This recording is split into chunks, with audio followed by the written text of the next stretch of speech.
تھی۔ ابو موسیٰ رضی اللہ عنہ نے بیان کیا کہ رسول اللہ صلی اللہ علیہ وسلم نے فرمایا، اللہ تعالیٰ ظالم کو چند روز دنیا میں مہلت دیتا رہتا ہے، لیکن جب پکڑتا ہے تو پھر نہیں چھوڑتا۔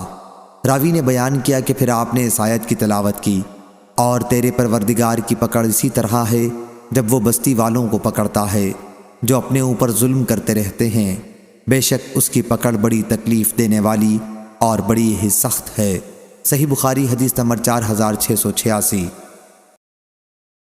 سلیمان تیمی نے بیان کیا، ان سے ابو عثمان نے اور ان سے حضرت ابن مسعود رضی اللہ عنہ نے، کہ ایک شخص نے کسی غیر عورت کو بوسہ دے دیا اور پھر وہ رسول اللہ صلی اللہ علیہ وسلم کی خدمت میں حاضر ہوا اور آپ سے اپنا گناہ بیان کیا۔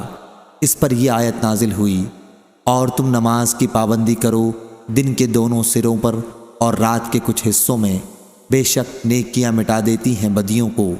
یہ ایک نصیحت ہے نصیحت ماننے والوں کے لیے۔ ان صاحب نے عرض کیا، یہ آیت صرف میرے ہی لیے ہے کہ نیکیاں بدیوں کو مٹا دیتی ہیں؟ حضرت صلی اللہ علیہ وسلم نے فرمایا کہ میری امت کے ہر انسان کے لیے ہے جو اس پر عمل کرے۔ صحیح بخاری حدیث نمبر 4687۔ عبد الرحمن بن عبداللہ بن دینار نے بیان کیا، ان سے ان کے والد نے اور ان سے حضرت عبداللہ بن عمر رضی اللہ عنہ نے بیان کیا کہ نبی کریم صلی اللہ علیہ وسلم نے فرمایا، کریم بن کریم بن کریم بن کریم یوسف بن یعقوب بن اسحاق بن ابراہیم علیہ السلام تھے۔ صحیح بخاری حدیث نمبر 4688۔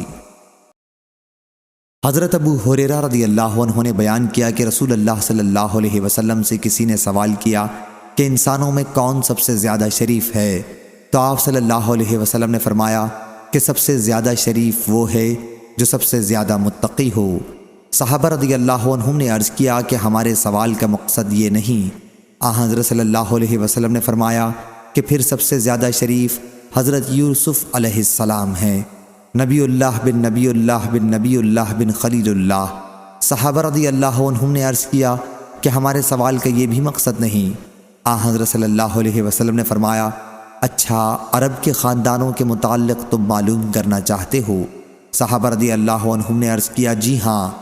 حضرت صلی اللہ علیہ وسلم نے فرمایا، جاہلیت میں جو لوگ شریف سمجھے جاتے تھے، اسلام لانے کے بعد بھی وہ شریف ہیں، جبکہ دین کی سمجھ بھی انہیں حاصل ہو جائے۔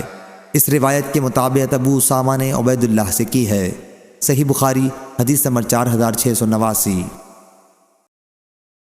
امام بخاری نے کہا، ہم سے حجاج بن منہال نے بیان کیا، کہا ہم سے عبداللہ بن عمر نمیری نے بیان کیا، ان سے یونس بن یزید ایلی نے بیان کیا، کہا کہ میں نے زہری سے سنا، انہوں نے عروہ بن زبیر، سعید بن مسیب، علقمہ بن وقاص اور عبید اللہ بن عبداللہ سے نبی کریم صلی اللہ علیہ وسلم کی زوجہ مطہرہ عائشہ رضی اللہ عنہا کے اس واقعے کے متعلق سنا جس میں تہمت لگانے والوں نے ان پر تہمت لگائی تھی، اور پھر اللہ تعالیٰ نے ان کی پاکی نازل کی۔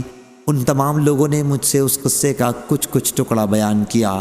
نبی کریم صلی اللہ علیہ وسلم نے عائشہ رضی اللہ عنہا سے فرمایا کہ اگر تم بری ہو تو عنقریب اللہ تعالیٰ تمہاری پاکی نازل کر دے گا، لیکن اگر تو آلودہ ہو گئی ہے تو اللہ سے مغفرت طلب کر اور اس کے حضور میں توبہ کر۔ عائشہ رضی اللہ عنہا نے بیان کیا کہ میں نے اس پر کہا، خدا کی قسم میری اور تمہاری مثال یوسف علیہ السلام کے والد جیسی ہے، اور انہی کی کہی ہوئی بات میں بھی دہراتی ہوں کہ صبر کرنا ہی اچھا ہے، اور تم جو کچھ بیان کرتے ہو اس پر اللہ ہی مدد کرے گا۔ اس کے بعد اللہ تعالیٰ نے عائشہ رضی اللہ عنہا کی پاکی میں سورہ نور کی ان الذین جاؤوا بالافک سے آخر تک 10 آیات اتاری۔ صحیح بخاری حدیث نمبر 4690۔